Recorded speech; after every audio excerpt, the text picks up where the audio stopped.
Assalamualaikum warahmatullahi wabarakatuh. Alhamdulillahirabbil alamin. Wa bihi nasta'in ala umuri dunya waddin. Pada video kali ini yang kita bahas dalam kitab Fathul Qorib adalah tentang sholat pada jenazah, sholat jenazah. Kita awali bismillahirrahmanirrahim. Wa yukabbaru lan ditakbiri alaihi sopo mayit. Ayil mayiti tegese mayit. Idza sulliya ing dalem nalikane disolati sopo alaihi mayit. Ditakbiri arba'a takbiratin kelawan papat piro-piro takbir. Bitakbiratil ikhrami kelawan takbiratul ikhram. Walau kabbaro lan lamun takbir sopo imam. Lan lamun takbir sopo musolli khamsan kelawan kaping 5. Lam tabtul mongko ora batal apa salat jenazah. Lakin lau khammasa tetapi ini lamun ngaping 5 nih imamuhu sapa imame wong.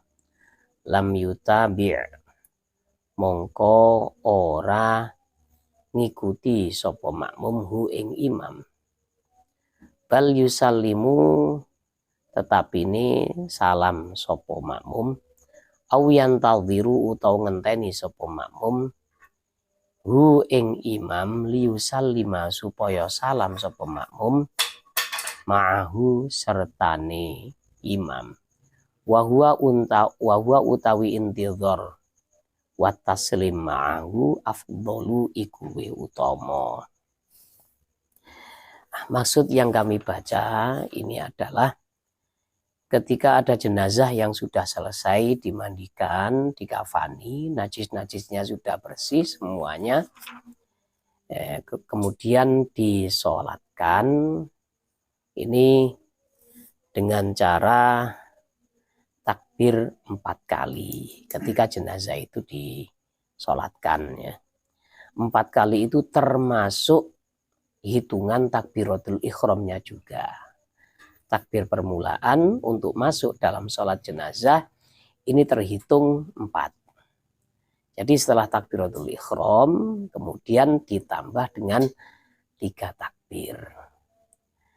Terus andaikan ada orang kok takbir kelima, ya sholatnya ini tidak batal. Akan tetapi apabila yang takbir kelima ini adalah imam, makmumnya itu tidak disunnahkan untuk mengikuti. Bahkan dia ini boleh untuk salam sendiri, artinya mufarokoh. Atau kalau tidak salam sendiri, dia menunggu imamnya selesai, kemudian salam bersamaan dengan imamnya. Dan tindakan ini lebih afdol daripada mufarokoh. Sholat jenazah cukup hanya 4 takbir, tidak usah tidak usah rukuk sujud, nggak usah. Karena rukuk sujud itu ya khusus nyembah kepada Allah. Nah ini kan sholat jenazah ini ibadah yang intinya itu adalah mendoakan jenazah. Bukan menyembah jenazah, jadi tidak ada rukuk dan sujudnya. Cuma yang aneh di masyarakat sekitar kita itu rata-rata orang-orang yang takziah itu kurang rata-rata kurang memperhatikan masalah sholat jenazah. Ketika ada jenazah tetangga sudah siap berangkat ke masjid, yang mensolatkan ini hanya berapa shaf? Mungkin nggak sampai separuh dari orang yang takziah. Yang banyak di mana? Diam di depan masjid atau di jalan siap-siap siap-siap membawa cangkul, Ya, padahal kalau kita itu mensolatkan jenazah, kemudian mengikuti sampai ke kuburan, ini pahalanya ini sama dengan 2 gunung Uhud. Nah, kalau mensolatkan tidak, hanya mengikuti saja, ya kurang pahalanya ini. Dan orang yang biasa mensolatkan jenazah nanti dapat balasan insya Allah ya. Ketika dia meninggal, yang mensolatkan banyak insya Allah. Ini rata-rata kurang perhatian ya, masyarakat. Kalau don saya sih, ya, prasangka saya kurang perhatian itu gara-gara memang nggak pernah belajar, nggak pernah belajar tata cara sholat jenazah. Ya. Ya, kalau orang itu pernah belajar, tahu ilmunya, insya Allah sholat. Saya dulu ngajari anak-anak, sewaktu saya ngajar di masjid itu, saya ajari tata cara sholat jenazah, kemudian plus doa-doanya itu dijadikan wiritan, bacaan takbir keempat. Allahumma ghafir, Allahumma la tahrimna ajroh. Bacaan takbir ketiga, Allahumma ghafir lahu warhamhu. Kemudian doa sholat jenazahnya dibaca. Terus salam sesuai dengan yang ada dalam kitab Fathul Qorib ini. Ketika ada jenazah, mereka kok kebetulan pakai sarung atau sedang sekolah di MTS itu. Ada jenazah, disolatkan di situ. Mereka ikut. Jadi yang tidak ikut ini rata-rata ya semoga prasangka saya salah ya. Ya rata-rata memang nggak pernah belajar sholat jenazah ya. Dulu itu ada salah satu tokoh masyarakat sini ya. Ketika pengajian malam Jumat, beliau ini beliau itu mempunyai gagasan untuk setelah pengajian, jadi diajarkan sholat jenazah, diajarkan cara-cara mandi, cara-cara mandi jinabat. Katanya salah satu tokoh masyarakat itu, saya yakin katanya ya, orang-orang ini pada nggak bisa sebenarnya mandi jinabat, jangankan sholat jenazah, mandi janabah rata-rata nggak bisa itu. Niatnya bagaimana itu rata-rata nggak bisa ya. Sayangnya yang menggagas ini sudah wafat. Yang cerita ini temannya, temannya. Sekarang enggak ada, sudah. Jadi kegiatan malam Jumat itu cuma Yasin, tahlil, kemudian asyrokol, doa, kopioan arisan, selesai, makan-makan pulang. SMP sudah makan pulang. Lah itu rata-rata seperti itu. Sayang sebenarnya kan. Untuk kita itu menghormat pada jenazah, penghormatan terakhir, doanya itu yang lebih besar, yang lebih berpengaruh ini adalah sholatnya. Urusan tahlil, kalau pendapat saya seperti ini sih, andaikan kita itu mensolatkan jenazah, sama saja kita itu memberi makanan pokok. Kalau kita mentahlili, kita memberi snack. Terus ya lebih afdal mana antara snack dengan makanan pokok, nasi dengan lauk pauk, sate gulai dan lain-lain, kan ya lebih enak makanan pokok, lebih mengenyangkan. Nah ini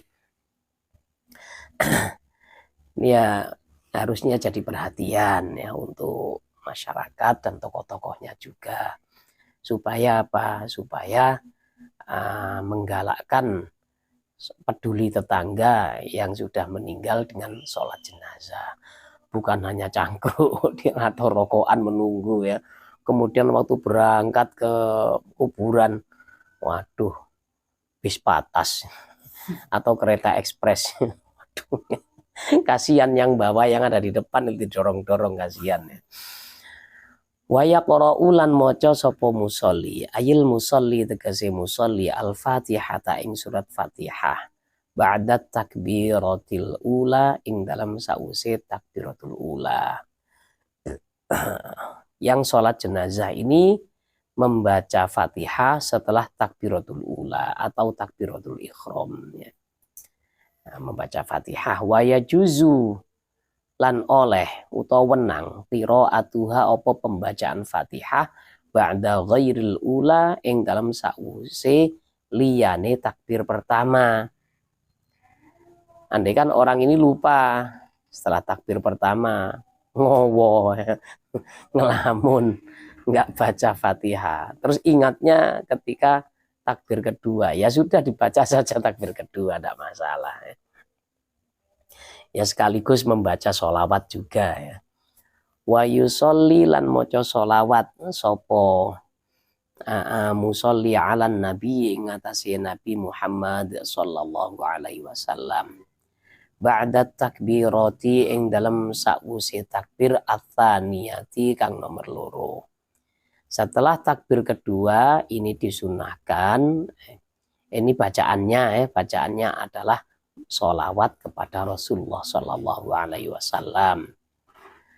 Wa aqallu sholati utawi luweh titik-titike sholawat alaihi ing atase Nabi. Allahumma sholli ala Muhammad iku bacaan Allahumma sholli ala Muhammad. Waalaikumsalam, monggo sugeng rawuh derek-derek. Ini kawan-kawan baru datang. Maklum rumahnya jauh, yang dekat-dekat tidak ada yang datang. Ya sudah ya. Memang ilmu itu seperti lentera. Ilmu itu adalah nur Allah. Nur Allah itu seperti lentera. Ya. Allahu nurus samawati wal ard mathalu nurihi kamishkatin fiha misbah ya. Seperti koaan atau celowokan. Apa itu? Ada celah dalam dinding, kemudian di dalamnya ada lampu, dikasih kaca. Nah, kemudian ketika lampu ini menyala, sinarnya itu mengenai yang jauh. Kalau di dekatnya ini hanya kena sedikit-sedikit ya. Itulah ilmu biasanya. Nah, kalau antum lihat ya, di pesantren-pesantren itu, di pesantren sarang atau pesantren kencong atau mana itu, yang dari jauh itu lebih banyak daripada yang sekitar pondok. Yang dari jauh mukim kemudian sekolah itu sampai mencapai 5.000 ya. Yang sebelahnya ya berapa gitu aja, berapa ribu gitu saja ya.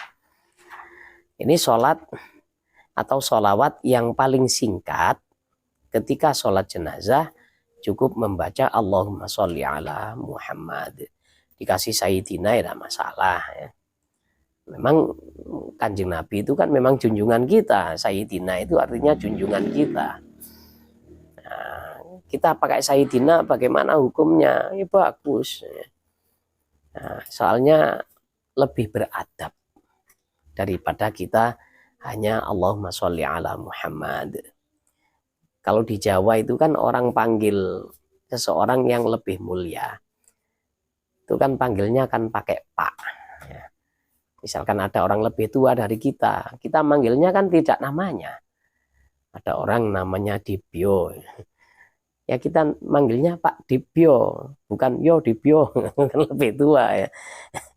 Jadi bahasa Jawa orang Indonesia itu sebenarnya akhlaknya itu bagus ya, dengan tata cara berbicara kepada orang yang lebih tua, kepada yang lebih muda. Yang lebih muda dipanggil namanya tidak masalah, atau dipanggil Dek kan lebih baik ya. Kalau lebih panjangnya sholawat kepada Nabi itu adalah sholawat yang kita baca pada waktu tasyahud ya. Ya, sholawat Ibrahimiyah. Allahumma sholli ala Sayyidina Muhammad wa ala ali Sayyidina Muhammad kama shallaita ala Sayyidina Ibrahim wa ala ali Sayyidina Ibrahim sampai innaka hamidum majid, sampai itu. Wa yad'u lan donga sapa musolli lil mayyiti, manfaat maring mayit, ba'da tsalitsati ing dalem sause takbir nomor 3. Setelah doa takbir ketiga membaca doa. Doa tersingkat bagaimana? Wa aqallu du'ai utawi luweh titik-titik donga lil mayyiti manfaat maring mayit, Allahumma ghfir lahu. Iku ucapan Allahumma ghfir lahu. Ya. Ini tersingkat sudah. Ya. Nah, biasanya ditambah ya Allahumma ghfir lahu warhamhu wa'afihi wa'afu anhu. Ya. Tapi yang paling singkat ini. Terus yang paling panjang ada, tapi biasanya kita baca setelah salam. Ya. Kalau di masyarakat kita itu dibaca setelah salam, tidak dibaca pada waktu takbir ketiga, setelah takbir ketiga, tidak ya. Ini ada wa akmaluhu utawi luwe sempurnane doa mazkurun niku ditutur fi qaulil musannifi ing dalam dawe musannif fi ba'dhi nusakhil matni ing dalam sebagiane piro-piro naskah matan. Wa huwa utawi akmaluhu Allahumma hadza 'abduka wa bnu 'abdaika kharaja min rauhid dunya wa sa'atiha wa mahbubuhu wa ahibba'uhu fiha ila zulmatil qabri wa ma huwa laqih kana yashhadu an la ilaha illa anta wahdaka la syarika lak wa anna muhammadan 'abduka wa rasuluk wa anta 'alamu bihi minna Allahumma innahu nazala bika wa anta khairu manzulim bih wa asbaha faqiran ila rahmatik wa anta ghaniyun an 'adzabih wa qad ji'naka raghibina ilaika syufa'alah Allahumma in kana muhsinan fazid fi ihsani wa in kana musian fatajawaz an wa laqihi bi rahmatika ridhak wa qihi fitnatal qabri wa adzabah wafsah lahu fi qabrih wa jafil ardu an jambayh wa laqihi bi rahmatikal amna min adzabik hatta tab'athahu aminan ila jannatik bi rahmatika ya arhamar rahimin. Itu tadi doa yang paling sempurna, yang paling panjang ya. Biasanya kalau dibaca itu mungkin makmumnya ya geringgingan kesemutan kakinya. Kok dawa temen sih ya. Kalau kita lihat maknanya, Allahumma hadza 'abduka, ya Allah ini adalah hambamu. Wa bnu 'abdaika dan putra dari dua hambamu. Ini kalau mayatnya laki-laki.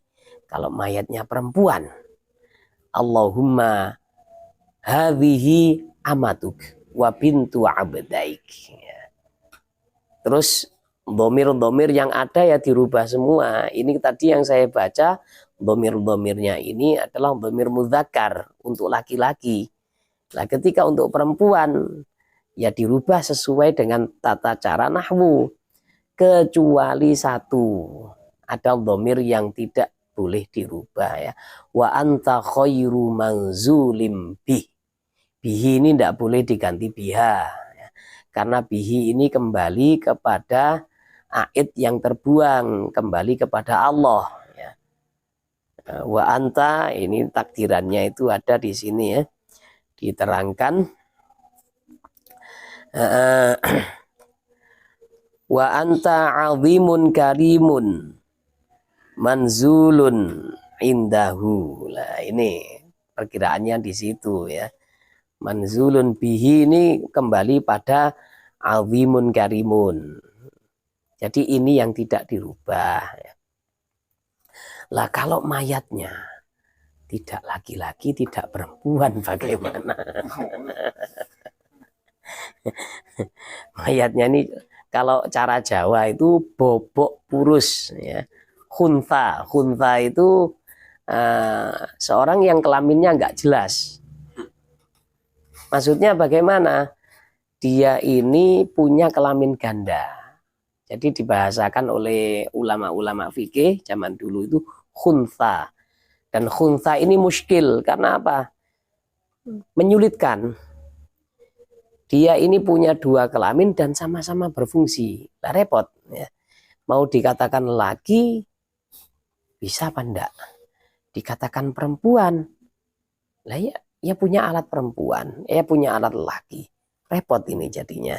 Jadi bagaimana kalau jenazahnya ini khunsa muskil? Ya, maka Allahumma hadza mamlukuka wa waladu abdaik. Nah, ini ya pakai mamluk. Nah, sesuatu yang kau miliki, makhluk yang kau miliki. Jadi karena memang nggak jelas jenis kelaminnya. Tapi kalau sekarang nggak ada kayaknya ya, nggak ada kasus anak berkelamin ganda. Yang ada itu transgender. Nah, yang ada ini bahaya ini. Ada seorang artis dulu, artis anak-anak ya. Sekarang ini transgender dia.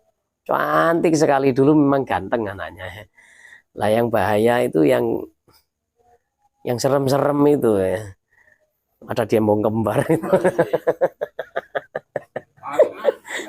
Saya pernah ke sana itu. Kebetulan saya pernah ke Masjid Al-Kautsar ya.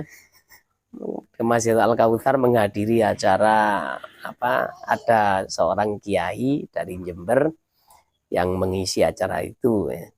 Pulangnya saya lihat ke situ lewat embong kembar. Kok ada yang dandan menor ya? Ternyata jakunnya besar semuanya. Ini kan jenis tanda-tanda laki yang kelihatan. Wah, kalau itu ya nggak masuk ya. Ya tetap laki-laki itu ya, tetap laki-laki. Jadi ya kalau meninggal, naudzubillah, semoga mereka tobat ya. Ada yang di daerah kawan saya di Lumajang sebelah barat itu ada orang memang laki bergaya perempuan ya. Akhirnya sakit parah. Kemudian menjelang ajal itu ya semoga diampuni dosanya ya. Dia tobat. Nggak mau dipanggil Mbak, panggil saya Caca aja. Saya kepingin kembali seperti kodrat saya katanya. Kemudian meninggal, sakit parah ya. Ya, jadi semua domir ya harus disesuaikan dengan jenazahnya. Jenazah laki-laki ya laki-laki, kalau jenazah perempuan ya perempuan. Ini urusannya untuk para pakar nahwu ini. Kita maknai sedikit ya. Kharaja mir rauhid dunya, dia ini keluar dari enaknya dunia, wasaatiha, dan longgarnya dunia. Wa mahbubuhu wa ahibba'uhu fiha, sedangkan orang-orang yang dia cintai itu ada di dunia. Terus dia pindah ila zulmatil qabri. Dia pindah ke gelapnya kuburan. Wa ma huwa laqih, dan sesuatu yang akan dia temui di sana. Kana yashhadu an la ilaha illa anta. Ya Allah, dia ini bersyahadat tiada Tuhan selain Engkau.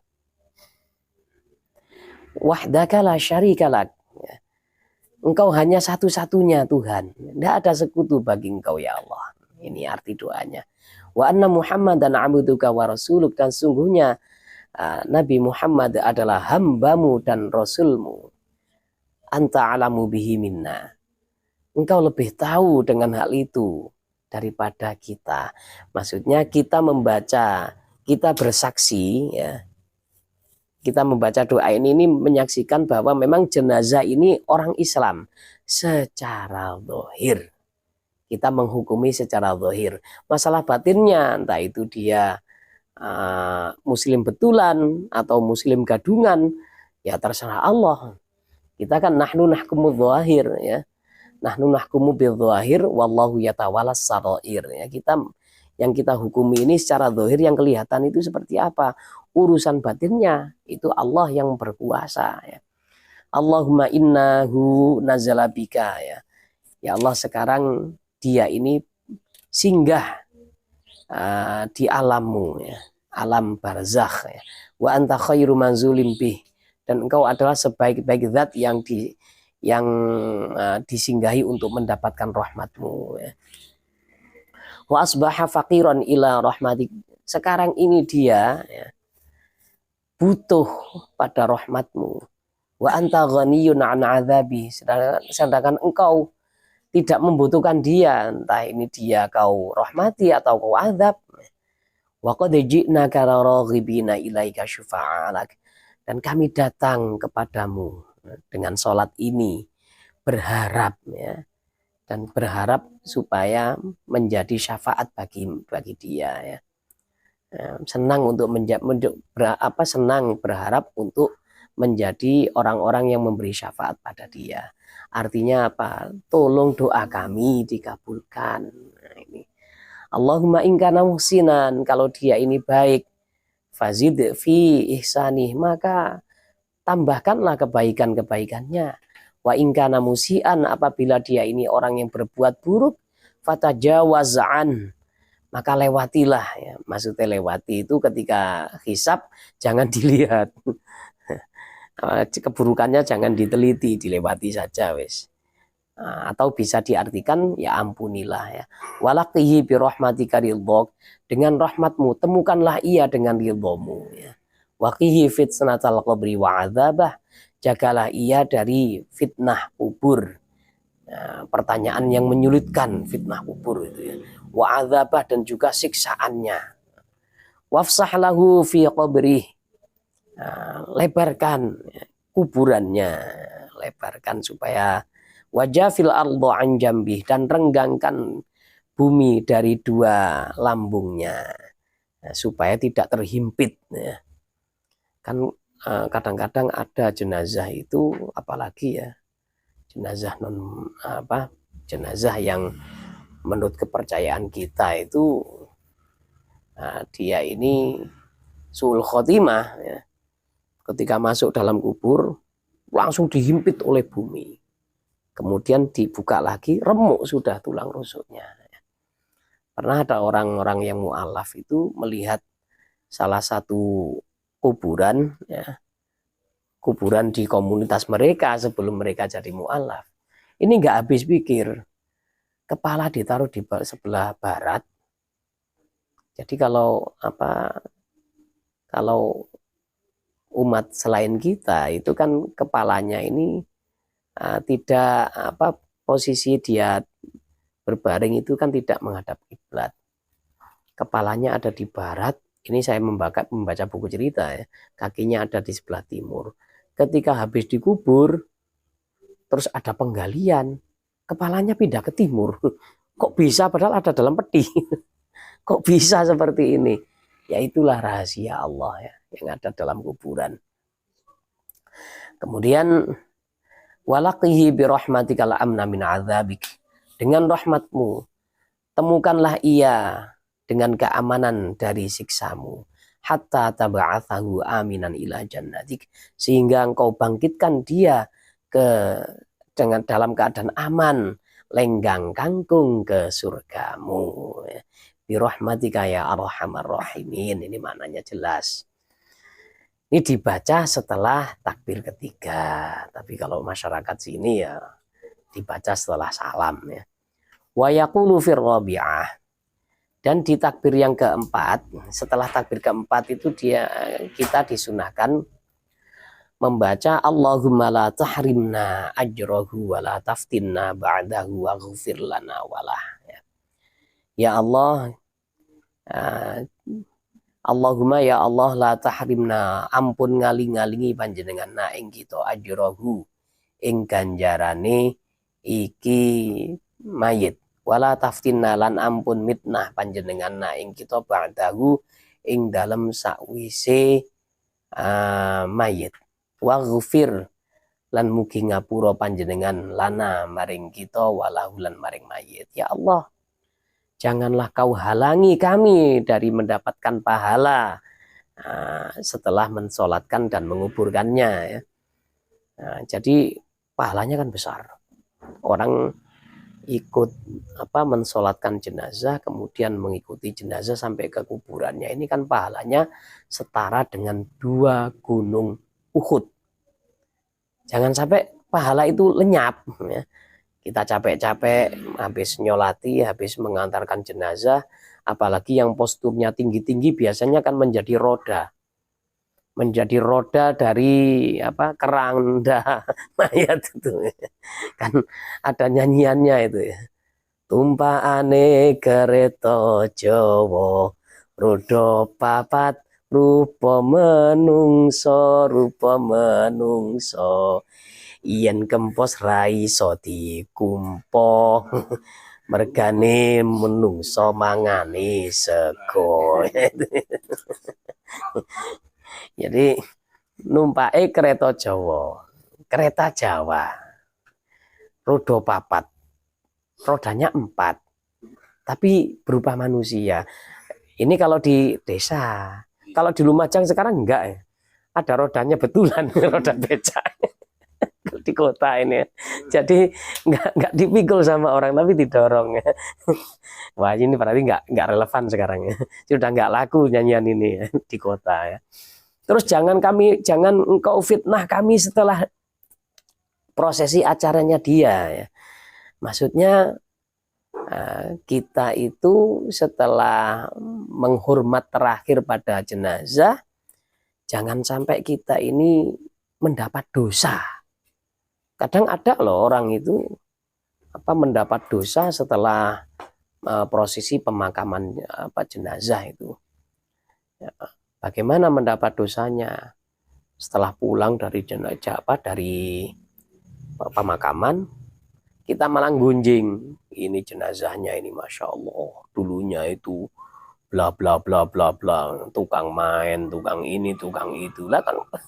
Dia kan sudah mati, sudah urusannya biar sama Allah. Kita jangan gunjing. Ini malah dapat dosa ini ya. Waghfir lana walah, ampunilah kami dan dia itu. Wa yusallimu lan maca salam al musolli sapa musolli ba'da takbirati ing dalam sakwise takbir ar-rabi'ati kang nomor 4. Membaca salam setelah takbir keempat ya. Wassalamu huna, wassalamu utawi salam huna ing dalam kini maksudnya sholat jenazah kasalami iku koyok salam. Jenengan tulisanin nopo niku Mas Mas Arif. Terus ghairil janazati. Oh, ini kurang. Makanya saya tadi itu kok ya kitab-kitab cetakan baru ini kadang-kadang ya luput dari pentasehan ya. Nah, ini baru, cetakan baru tapi lama. Saya belinya tahun 96. Kalau yang lama itu tulisannya hasyiahnya ini ada di tengah, kemudian matannya ada di pinggir. Ini matannya ada di atas, syarahnya di tengah, hasyiahnya di bawah itu. Jadi ini makanya saya tadi janggal. Ini kitab saya jelas nggak beres ini ya. Fi sholati ghairil janazati ing dalam sholat liyane jenazah. Fi kaifiyatihi ing dalam carane salam wa adadihi lan bilangane salam. Salam pada sholat jenazah itu sama dengan sholat selain jenazah. Caranya juga sama, lafadznya sama, kemudian jumlahnya juga sama. Lakin yustahabbu tetapi ini di sunnahno ziyadatu wa rahmatullahi wa barakatuh. Apa penambahan wa rahmatullahi wa barakatuh ya. Jadi kalau di sholat selain jenazah kan assalamualaikum warahmatullah, berhenti di situ sudah. Tapi kalau sholat jenazah ada wa barakatuh ya.